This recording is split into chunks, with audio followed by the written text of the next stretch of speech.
उदाहरण हजारों दे सकता हूं, लेकिन दो उदाहरण से केवल समझा रहा हूं। इसे समझाकर बात समाप्त करता हूं कि अंग्रेजों ने क्या किया और हमें क्या करना चाहिए। अंग्रेजों ने इस देश में आकर देखा कि इस देश को बार बार मृत्यु के तट पर जाने के बाद भी वापस जीवन की ओर लौटा कर ले जाने वाली अगर कुछ है तो वो इस देश की संस्कृति है। अगर इस देश को गुलाम बनाना है तो इस देश की संस्कृति को नष्ट करना पड़ेगा। और हमारी दशा आज ये हो गई कि संस्कृति नष्ट हो गई। कैसे नष्ट हुई मैं बताता हूं। अच्छा बताओ, देश की संस्कृति का नाम क्या है? अपने पीछे देखो, अगर एक की भी आवाज आई का नाम भी पता ना हो तो ये बताओ संस्कृति नष्ट हुई कि नहीं हुई? हुई कि नहीं हुई? तो देखो पीछे लिखा है, इस देश की संस्कृति का नाम है वर्णाश्रम संस्कृति। क्या नाम है बोलो? इसी वर्णाश्रम संस्कृति को हम वेद की संस्कृति कहते हैं, वैदिक संस्कृति कहते हैं। 4 वर्ण, 4 आश्रम, 4 पुरुषार्थ, 4 वेद, 4 ब्राह्मण इस चतुष्टक में बांटी गई। मैंने अभी एक मंत्र पढ़ा था आपके बीच में, ब्रह्मा चकार वरदान। ब्रह्मा का कर्तव्य है वो 4 की वृद्धि कर दे। 4 की वृद्धि मतलब 4 आश्रमों की वृद्धि कर दे और 4 वर्णों की वृद्धि कर दे। अच्छा मैं आपसे पूछना चाहता हूं, उत्तर दो मुझे, आज देश में वर्ण है कि जातियां हैं? बोलो, आश्रम है कि डेरे हैं? आजकल बाबाओं के डेरे हैं, आश्रम नहीं है। आश्रम किसे कहते हैं? कहते हैं सेहनत, जहां मेहनत के साथ रहा जाए उसका नाम क्या है? आश्रम। लेकिन जिन आश्रमों को तुम आश्रम कह रहे हो उनमें तो एसी लगा है, मर्सिडीज गाड़ियां हैं, तो मेहनत का कोई काम बचा ही नहीं, काम खत्म, तो आश्रम बचे नहीं। आश्रम कितने आश्रम होते हैं भारत में बोलो? अच्छा मैंने हरिद्वार में पूछा कि आश्रम कितने होते हैं? बोले महाराज यहाँ तो आश्रम ही आश्रम है, आप बताओ कितने हैं? 4 आश्रम होते हैं। पहला गृहस्थ, दूसरा पहला गृहस्थ, और कुछ ने तो मान लिया, बोले हाँ पहला गृहस्थ। पहला ब्रह्मचर्य, दूसरा, तीसरा, चौथा। अच्छा ये बताओ, आज ब्रह्मचर्य आश्रम है? मुंडी हिलाओ, है कि नहीं? इन्हें छोड़ देना 10-20 को। वानप्रस्थ है, सन्यास है, बोलो। और फिर गृहस्थ भी कहां है? गृहस्थ भी कहां है? गृहस्थ भी होटल बन गया। मैं बनारस गया तो मैंने कहा मुझे कहीं रुकना है और कहीं एकांत में रुकना है, तो उन्होंने आपको एक रेस्ट हाउस में टिका देते। मैंने कहा ये क्या होता है? बोले घर में ही एक अलग कमरा बना रखा, उसे किराए पे देते हैं। वो ऐसा रेस्ट एट होम या कुछ ऐसा करके नाम चलता है उसका, वहां टिका देते। बंधुओं, उन्होंने आश्रम को कैसे नष्ट किया इसका एक उदाहरण सुनो। हमारे यहाँ गुरुकुलीय शिक्षा कैसी थी? स्कूल से आने जाने वाली या आवासीय? बोलो कैसी थी? और 100% आवासीय थी। 8 साल का बच्चा कहां चला जाता था? गुरुकुल में। आजकल भी जाते हैं क्या? माताओं बोलो, आजकल भी जाते हैं क्या? नहीं, तुमसे विशेष करके पूछ रहा हूं, क्यों जाते हैं आज भी? मैं बताऊं कैसे। जब विवाह होता है, पता नहीं यहाँ परंपरा है कि नहीं है, मेरे यहाँ तो है, उधर मेरठ वाले क्षेत्र में तो क्या होता है, विवाह होता है तो पंडित जी आते हैं उपनयन संस्कार कराने। उपनयन संस्कार 8 साल की उम्र में होना था, लेकिन वो अब कराने आए जब ये 24 साल का विवाह करने जा रहा है। उपनयन संस्कार करा दिया। उपनयन संस्कार के बाद विद्या होती है, वेदारंभ संस्कार होता है, तो वही वेदारंभ संस्कार करा दिया। और फिर थैला कंधे पे रख के बच्चे से कहते हैं, उस लड़के से कहते हैं जिसका ब्याह हो रहा है, बेटा तू बाहर को चला जा, और कह के मैं काशी जा रहा हूं। तो उसने कहा मैं काशी जा रहा हूं। तो उसकी भाभी को और उसकी बहन को कहते हैं कि तुम पकड़ लो कि बेटा लौटा लौटा लौटा।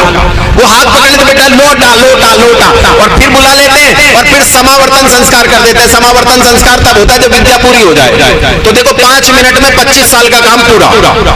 उपनयन हुआ, उपनयन के बाद वेदारंभ हुआ, शिक्षा पूरी हो गई, 17 साल पढ़ने की, वापस आ गया, समावर्तन संस्कार और तुरंत विवाह।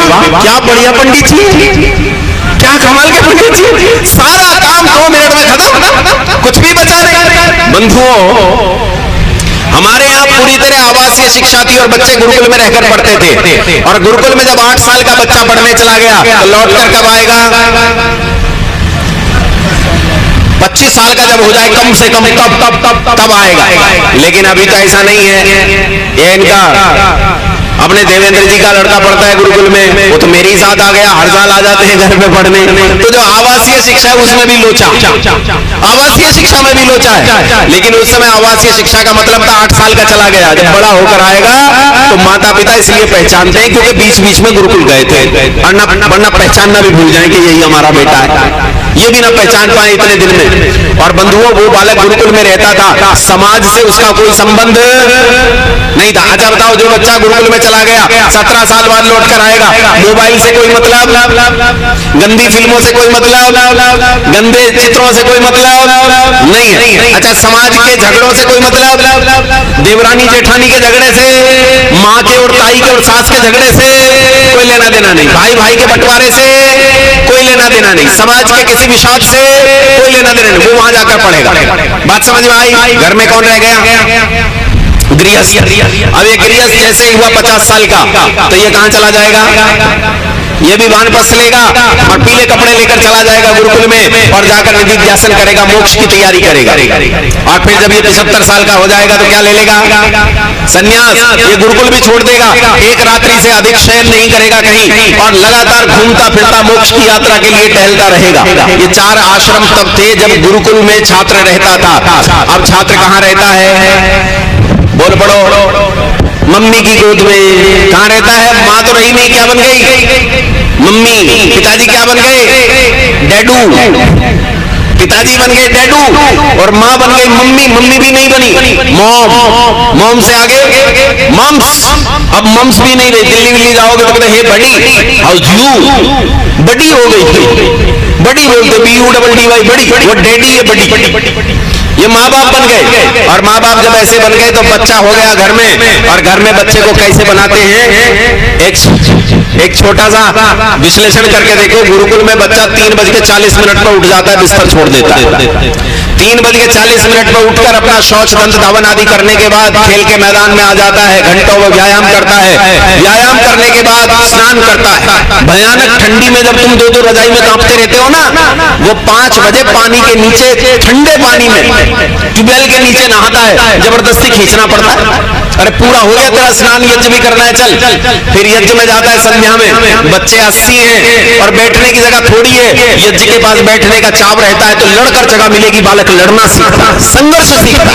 ऐसा सच है। एक बालक एक दिन यूं घूम रहा सुबह से। मैंने कहा क्या हुआ? बोले कुछ नहीं आचार्य जी, कबड्डी में चोट लग गई थी। वो शाम तक ऐसे ही घूमता रहा तो मुझे चिंता हुई, 2 दिन से ऐसे ही घूम रहा है। मैंने आचार्य जी से कहा, मैंने कहा आचार्य जी पर चेक करो, पता करवाए। डॉक्टर के पास लेके, क्योंकि नालायक का हाथ टूट गया, 2 दिन से टूटा हुआ हाथ लेके घूम रहा है। ऐसे संघर्ष के साथ जीता है। भोजन के लिए जब जाता है तो भोजन में सबसे आगे जगह लेने के लिए लड़ना पड़ता है। बिस्तर अच्छी जगह डालने के लिए लड़ना पड़ता है। हर चीज के लिए लड़ना और संघर्ष करना सीखता है। और बालक सीखता है कि संघर्ष किसे कहते हैं, लड़ाई किसे कहते हैं। लेकिन ये जो तुम्हारे घर में रहता है, कौन? मम्मी का, पप्पा का, वो लड्डू गोपाल है। माँ कैसे उठाती है? 8 बजे बस आएगी, 7:30 बजे माँ 20 चुम्मियां लेकर उठाती है इसे। उठ जा मेरे लाल, मेरे पीले, मेरे नीले। और जब ये खड़ा हो जाता है तो इसे माँ धोती है, क्योंकि नहाया तो खुद से जाता है। तो माँ इसे रगड़ रगड़ कर धोती है। धोने के बाद माँ इसे लाल पीले नीले कपड़े पहनाती है। गले में एक थर्मस डालेगी, एक टिफिन डालेगी, अच्छा खासा जोगर बनाकर इसे ब्रेकफास्ट की टेबल पर बिठाएगी। इसे खाना खिलाएगी, इसका बस्ता इसके गले में डालेगी और फिर लड्डू गोपाल को उठाकर बाहर आई बस के कंडक्टर को दे देगी। कंडक्टर लड्डू गोपाल को ले जाकर बस की सीट पर रख देगा। बस लेकर लड्डू गोपाल को स्कूल जाएगी। स्कूल में कंडक्टर इस लड्डू गोपाल को उठाकर स्कूल की आया को देगा। स्कूल की आया देगी टीचर को। टीचर 4 घंटे इसे सीट पर बिठाकर कुछ पढ़ाएगी। और जब वो पूरा हो जाएगा तो फिर लड्डू गोपाल का उल्टा क्रम शुरू होगा। टीचर आया को देगा, आया कंडक्टर को, कंडक्टर घर जाकर माँ को, और माँ 20 चुम्मियों के साथ रिसीव करेगी। घर में ले जाकर इसे खाना खिलाएगी, कपड़े बदलकर सुला देगी और बैठकर इसका क्या पूरा करेगी? ये बोलो, ये वाली इधर वाली पंक्ति। बैठकर क्या पूरा करेगी इसका? कौन करेगी? मिम्मी है। ये इसका होमवर्क पूरा करेगी। और तब हम उम्मीद करेंगे कि छत्रपति शिवाजी महाराज बनेगा, ये छक्कली देखकर 3वीं मंजिल पर चढ़ जाता है। माँ को आवे, माँ मैंने माँ तो कहता नहीं, मम्मी। और जब मम्मी 6ठी मंजिल पे पहले ही खड़ी है, बोला बेटा मैंने तो पहले ही देख ली थी। अब ये जीजाबाई और शिवाजी महाराज ये घर में तैयार हो रहे हैं और पूरी आश्रम व्यवस्था नष्ट कर दी। जब से ये घर से आने जाने वाली शिक्षण नष्ट, गृहस्थ नष्ट, वानप्रस्थ नष्ट, सन्यास नष्ट, सब कुछ नष्ट हो गया। हमारे पास कुछ नहीं बचा। बंधुओं, एक और छोटी सी बात सुनो। ये तो मैंने आपको बताया कि आश्रम कैसे नष्ट हुए, वर्ण कैसे नष्ट हुए और जातियां कैसे पैदा हुई। से ध्यान से सुनो, ध्यान से सुनो। वो हमारी शिक्षा में शुल्क लेकर आए। पहले गुरुकुलों में शुल्क था क्या? क्या देते थे गुरु को? गुरु दक्षिणा। क्या देते थे? दयानंद ने गुरु को क्या दिया था? एक मुट्ठी लौंग। दुनिया की सबसे बेहतरीन शिक्षा दी गई और केवल एक मुट्ठी लौंग में सब कुछ उतर गया। क्या अद्भुत था। लेकिन आचार्य की मर्जी थी, वो क्या मांग ले? वो कुछ भी मांग सकता था। बंधुओं, उसने मांग लिया, मुझे एक मुट्ठी लौंग नहीं, तेरा जीवन चाहिए। तो छात्र पीछे नहीं हटता था, कहता था आचार्य जीवन आपका, अब इसके बाद इस जीवन पर मेरा कोई अधिकार नहीं। यह अद्भुत था। और आजकल बच्चे से क्या लेते हैं?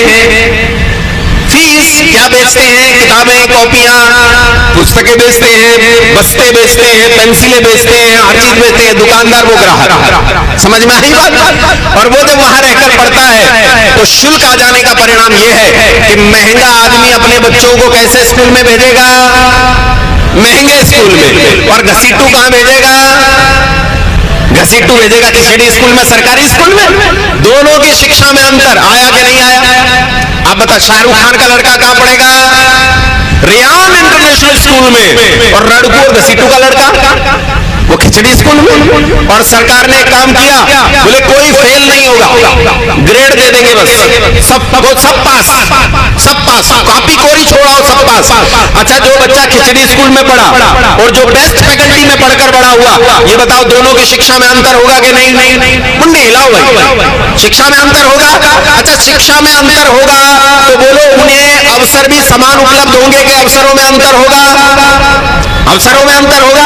और यहां से पैदा होगी ऊंच नीच, यहां से पैदा होगी जातियां, यहां से शोषण शुरू होगा कि ताकतवर आदमी अपने से गरीब आदमी का शोषण करेगा। लेकिन गुरुकुल में चक्रवर्ती सम्राट दशरथ का पुत्र, मर्यादा पुरुषोत्तम भगवान श्री राम कहने वाला युवक जहां बैठता था, वहीं उसके बराबर की टाट पट्टी पर निषाद का लड़का घूम बैठकर पढ़ता था। उसी दाल को चक्रवर्ती सम्राट का दशरथ का पुत्र पीता था और उसी दाल को निषाद पुत्र भूप पीता था। उसी कुटिया में राम रहता था और उसी कुटिया में भूप रहता था। कोई असमानता नहीं थी, न शिक्षा के वितरण में असमानता थी, न अवसरों में असमानता थी, न किसी के बढ़ने पर कोई रोक टोक थी। बंधुओं, उन्होंने हमारी शिक्षा में शुल्क लाकर आवासीय शिक्षा नष्ट करके वर्णाश्रम धर्म पर कुठाराघात किया। अगर तुम्हें अपनी शिक्षा में परिवर्तन लाना है, नीति में बदलाव लाना है, तो नीति का बदलाव यह होगा कि इस वर्णाश्रम धर्म व्यवस्था को कैसे लागू किया जाए शिक्षा के माध्यम से, इस प्रयोजन पर आपको काम करना पड़ेगा। बात बहुत लंबी है पर देर बहुत हो गई है और पीछे बैठी संगीता जी इस समय गुस्सा हो रही होगी कि मां नहीं मिल रहे भाई, कहां तक लेके जाएं, अब रुक जाओ। तो इसलिए मैं रुक सुना, बहुत धन्यवाद। लेकिन बस इतना कहता हूं, ये बात मेरी पूरी नहीं हुई है, बात अभी चलती रहेगी। इन्होंने काम ऐसा छेड़ा है कि ये रुकेगा नहीं 3 दिन। धन्यवाद, नमस्ते। इसके लिए धन्यवाद।